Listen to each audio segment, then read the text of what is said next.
Well, I hope that everybody's been having a good Sunday today. And if you want to open up with me now into the Gospel of Mark, we're going to be looking in Mark chapter 5, picking up where we left off last time. We had just seen Jesus perform great miracles by his power when he calmed the winds and the waves there on the sea at the end of Mark chapter 4 and challenged their faith, and they begin to ask, well, who can this be that even the winds and waves obey him? And now in Mark chapter 5, we're going to see something really powerful and amazing as well, but not really the reaction. I guess we get two kinds of reactions here, good and bad, and we'll look at both of those here today. Because here in Mark chapter 5, beginning in verse 1, as they came to the other side of the sea, to the country of the Gadarenes, there in verse 1, then in verse 2, when Jesus had come out of the boat, immediately there met him out of the tombs a man with an unclean spirit, who had his dwelling among the tombs, and no one could bind him, not even with chains, because he had often been bound with shackles and chains. And the chains had been pulled apart by him, and the shackles broken in pieces. Neither could anyone tame him. So this man with an unclean spirit, this demon-possessed man, he is absolutely crazed. He is a wild kind of man. No one can do anything with him. He dwells among the tombs. They can't even chain him. They try to chain him up. They try to contain him, and he just breaks it apart. I mean, this man is mad. He is possessed with a demon. And always then, even verse 5, night and day, he was in the mountains and in the tombs crying out and cutting himself with stones. And so you could imagine if anyone were to come across this kind of man who is acting this way and harming himself and maybe potentially harming others, it's not really a very pleasant or safe thing. It would be a scary thing to run into someone like this. But in verse 6, when he saw Jesus, so apparently Jesus and his disciples are going to run into this man. They do. There in verse 6, when this man saw Jesus from afar, he actually ran and worshiped him. And he cried out with a loud voice and said, "What have I to do with you, Jesus, Son of the Most High God? I implore you by God that you do not torment me." Wow. Talk about a scene. Talk about a situation here. And to imagine being around, there's Jesus, being around those who were with Jesus. And this crazed man comes up and he comes to Jesus, begins worshiping him. But then he says, "What have I to do with you?" But he calls him Jesus, Son of the Most High God. He calls him the Son of God. And then begins to beg him, saying, I implore you, I beg you by God that you do not torment me. And you're thinking, what is this about? What is this man talking about? But we get the insight here, knowing this man has a demon. It is really the demon who is speaking through this man. Because then Jesus says, verse 8, he says to him, "Come out of the man, unclean spirit." So Jesus is now commanding this demon, this unclean spirit, to come out of this man. And Jesus asked him, saying, "What is your name?" And the demon answered and said, "My name is Legion, for we are many," he says. So Jesus asks him his name, but really says, "My name is Legion," many, not just one. We are many. Even the different demons. Jesus was casting out plenty of demons. And then notice verse 10.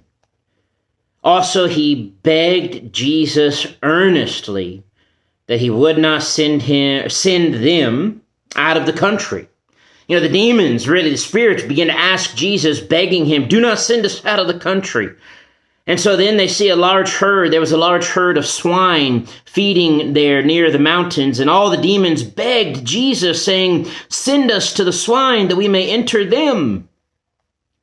Don't get rid of us. Don't send us away. If you're going to cast us out, let us go over to those pigs. Let's go over to the herd of swine. Well, we'd rather enter a bunch of pigs than be sent away." And at once Jesus gave them permission. What we see here is the authority of Jesus, the authority of God over Satan and his angels, Satan and his demons, these spirits. Jesus has authority. God has authority. The demons knew that. That's why they worship. That's why they tremble. That's why they fear. That's why they're begging, because they know they can't do anything against Jesus, against God. Jesus gives them permission to enter the swine. So the unclean spirits went out and entered the swine. There were about 2,000 of them. And the herd ran violently down the steep place into the sea and drowned in the sea. I don't know if the demons entering the pigs spooked them all, or if the demons caused this, or what. But at any rate, all of the pigs run. 2,000 of them. The herd ran violently down the steep place into the sea, where they drowned. Didn't end well for the demons or the pigs. And so this has happened. This crazed man comes up filled with all these demons. Jesus is casting them out, the demons out, but they don't want to be cast away. They want to go into the pigs. Jesus, permits it. They go into the pigs. All of a sudden, all the pigs run off the cliff into the sea, run into the sea, and they die. And imagine seeing all of this, witnessing all of this, hearing about this, and we get different reactions. And let's look at it now. Verse 14. So those who fed the swine fled, and they told it in the city and in the country, and they went out to see what it was that had happened. Then they came to Jesus and saw the one who had been demon-possessed and had the legion of demons sitting and clothed and in his right mind, and they were afraid. Now, they come. They know this man. He had the many demons. He was crazy. He was naked. He was tormenting himself, tormenting people. They couldn't do nothing with him, couldn't control him. But yet, here he is, sitting still, clothed in his right mind. And they're afraid, which there could be a good level of fear, to be, in awe, really. And those who saw it told them how it happened to him who had been demon-possessed and about the swine.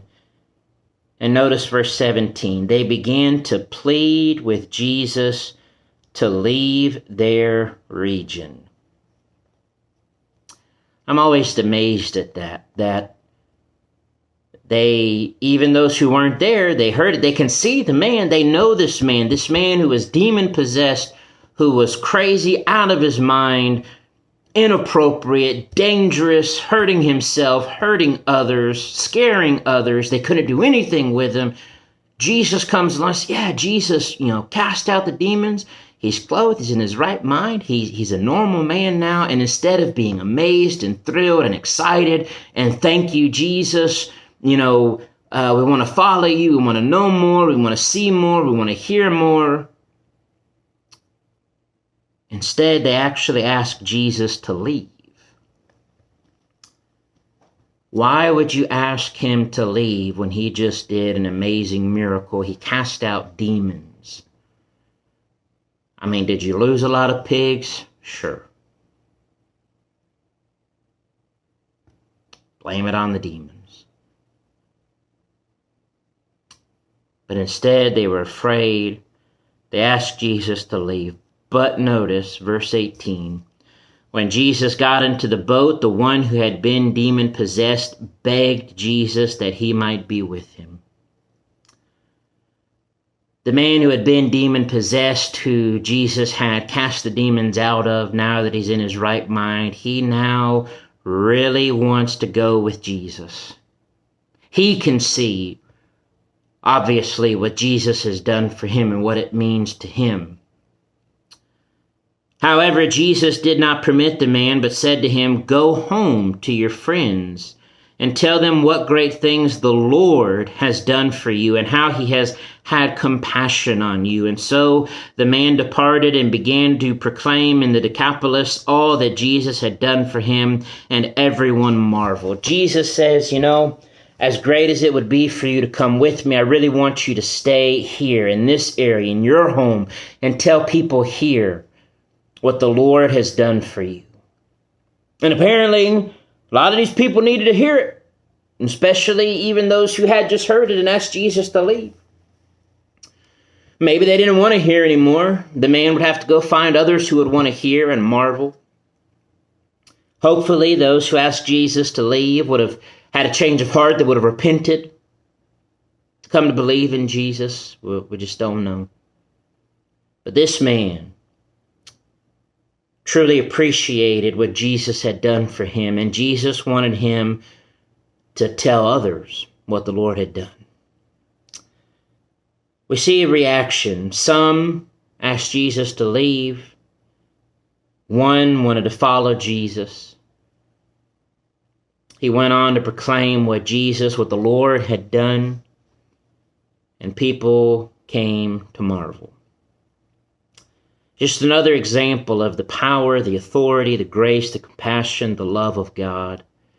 And really, even with us, like the man delivered from demons, we need to be proclaiming what God has done for us, and the deliverance from sin, the deliverance from Satan and death, and to tell others what God has done for us. Some will not want it. Some will doubt. Some will ask us to leave. But we need to find those who will marvel, those who will believe, those who will come to know what God can do for our lives. Let's use this example of what Jesus did in casting out the demons as just another example to bolster our faith, build us up to see the power and glory and love of God, and tell his mighty works and his great love. God bless.